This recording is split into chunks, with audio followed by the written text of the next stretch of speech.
이맘때쯤 되면 우리가 꼭 하는 계절 음식이 있죠. 이 마늘장아찌로요, 올여름은 아주 면역력 완전히 업 시켜보자고요.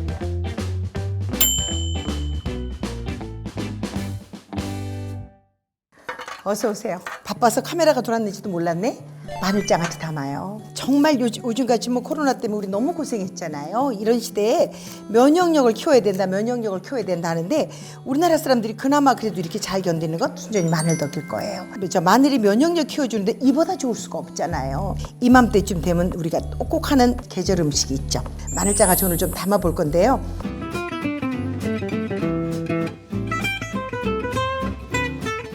요때 나는 마늘이 이제 저장 마늘이에요. 왜 이렇게 육종 마늘이 아니라 벌마늘이라고 쪽이 많은 거. 이렇게 쪽이 많은 이런 마늘이 연하거든요. 그래서 이거를 통으로 담아도 좋지만 저는 이거 그냥 알맹이로 담아가지고 1년 먹으려고요.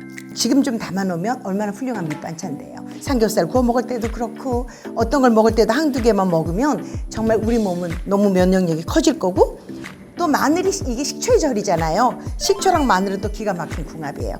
다듬으실 때요, 반드시 이 부분 있죠. 여기에 곰팡이가 있어요. 바이러스가 있어요. 그러니까 꼭 이 부분을 깨끗이 다듬어 주셔야 돼요. 그래서 이렇게 해서 준비할게요.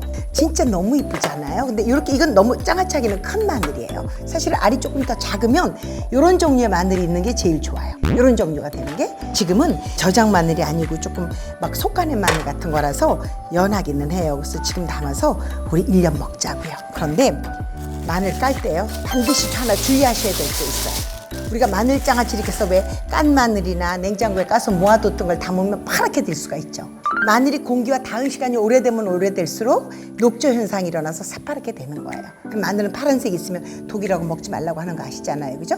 그렇게 해서 파란색이 나지 않도록 보관하니까 까실 때 지금 보여드리려고 이렇게 까놨지만 이거를 검은 봉투에다 까면서 넣으시는 거예요. 입구도 이렇게 아무리세요. 바로바로 까서 바로 담으면 파란 게 생기는 게 아주 많이 현저하게 줄어요. 근데 담으면 저장 용기를 또 중요하게 생각해야 돼요. 저장 용기도 햇빛이 투명하게 들어가면 또 녹조 현상이 일어나서 파래지죠. 그래서 햇볕 보지 않게 이렇게 투명한 저장 용기에다 담은 다음에 저는 까만 봉다리로 싸서 해가 들지 않는 곳에 둘 거예요. 이게 가장 포인트예요. 저는 마늘을 10접 정도, 한 접이 100통이잖아요. 그러니까 한 1000개 정도를 담아서 1년을 먹어요. 그런데 이 마늘은요, 그야말로 시간을 두고 발효를 시키는 거라서 조금 넉넉히 담아서 배율만 맞춰도 2년, 3년 지나도 노랗게 맛있게 돼요. 그리고 아까 말씀드린 것처럼 파랗게 되는 거는 햇볕을 보거나 이렇게 까놓은 걸 사서 햇볕 많이 본 걸 사면 반드시 파랗게 된다라는 거. 근데 파랗게 돼도 그거를 다시 검은 봉투로 싸서 그냥 몇 달 쳐놓어 놓으세요. 햇볕 안 드는 곳에. 그러면 다시 노란색으로 돌아와요. 담아볼게요. 500g 정도 다 까보겠습니다, 오늘. 자, 여기다 깨끗이 씻었어요. 여기다 물기 없이 하신 다음에 통에다 넣으세요. 이렇게 500g 정도, 아마 요거 4식구 정도 있으신 댁에는 요 정도 해도 아마 드실 거예요. 매일 먹는 게 아니니까. 식초 2컵 반을 부어요. 식초는 마늘이 잠길 정도로. 이렇게 식초만 우선 부어 놓으세요. 자, 봉하죠. 덮은 다음에 까만 봉투. 빨리 해야 돼. 씻어서 얼른 물기 싹 빼서 여기다가 통을 미리 깨끗하게 준비해 놓은 다음에 여기다 이렇게 넣어서 뒷베란다에 세탁기 옆에나 이렇게 빨래 넣는데 그 밑에나 이런 데쯤에 햇볕이 안 드는 데 이렇게 묶어두세요. 일주일에서 열흘 정도 놔두죠. 그러면 이게 이제 노란 물이 올라와요. 마늘에서 우러난 노란 물이 올라오면 그 물을 따라서 소금과 아니면 설탕과 간장과 배합을 하는 거예요. 제가 이렇게 한번 해볼게요. 이렇게 해서 요거 닷새 엿새 된 거예요. 그러니까 벌써 마늘이 이렇게 뽀얗게, 화면에는 어떻게 볼지 모르겠지만 뽀얗게 좀 이렇게 사갔죠. 이렇게 여기에 있는 요 식초만 쭉 따르세요. 자, 마늘은 다 건져낼게요. 이러는 상황에서도 안 변하려면 까만 봉투를 씌워 놓는 게 나아요. 이렇게 해서 여기다가 설탕 1.5컵.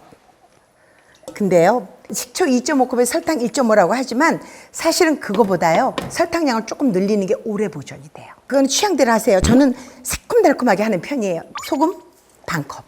이렇게 넣어서 그냥 끓일 거예요. 끓여서 완전히 식은 다음에 여기다 부으면 돼요. 이게 식기 전에 부으면 이게 또 익어버리겠어 물러지거든요. 그러니까 완전하게 식혀요. 저는 이렇게 까만 봉다리 싸서 이대로 냉장고에 하룻밤 놓으면서 이걸 하룻밤 완전히 식혀요. 그런 다음에 아침에 일어나서 부으면 맛있는 빨간 마늘장아찌가 되죠. 보세요. 이건 지금 올해 제가 까서 이제 막 담는 마늘장아찌고요. 요거는 작년에 담아놓은 거예요. 이렇게 노란 여기 알긴산이 우러나서 장아찌 담았던 이 액은 버리지 마시고 간장만 넣어서 수육 간장 같은 거 초무침 같은 거 할 때 요 간장 쓰셔도 좋아요. 그러니까 하나도 버리지 마시고 다 쓰는데 사실은 이 간장이 반쯤 남겨져 있으면 내년에 마늘장아찌 담을 때 요 용량을 반만 하고 남은 걸 반 부으면 돼요. 요게 마늘이 발효된 성분이 빠져있는 성분이 있잖아요. 이게 마늘을 우러나서 훨씬 더 사그락거리는 아삭아삭한 맛있는 마늘장아찌 되죠. 이 마늘장아찌로요 올여름은 아주 면역력 완전히 업 시켜보자고요. 오늘 마늘장아찌 있으니까 저는 삼겹살을 사다 수육을 좀 할까 봐요.